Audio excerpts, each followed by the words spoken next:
గబ్రియేలు దూత నజరేతులో ఉన్న కన్యకైన మరియమ్మ దగ్గరకు వచ్చి, నీవు గర్భము ధరించి ఒక కుమారుని కంటావు, ఆయనకు యేసు అని పేరుపెట్టు అని చెప్పాడు. వివాహం కాకుండా ఇది ఎలా సాధ్యం అని ఆమె కలవరపడింది. కాని దూత, దేవునికి సమస్తమూ సాధ్యమే అన్నాడు.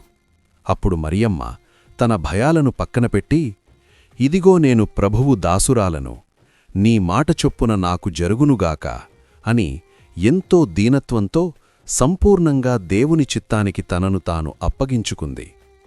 ఆ ఒక్క అంగీకారం లోకరక్షణకు మార్గం సుగమం చేసింది. మరియమ్మలాగా దేవుని చిత్తానికి సంపూర్ణంగా లోబడదాం.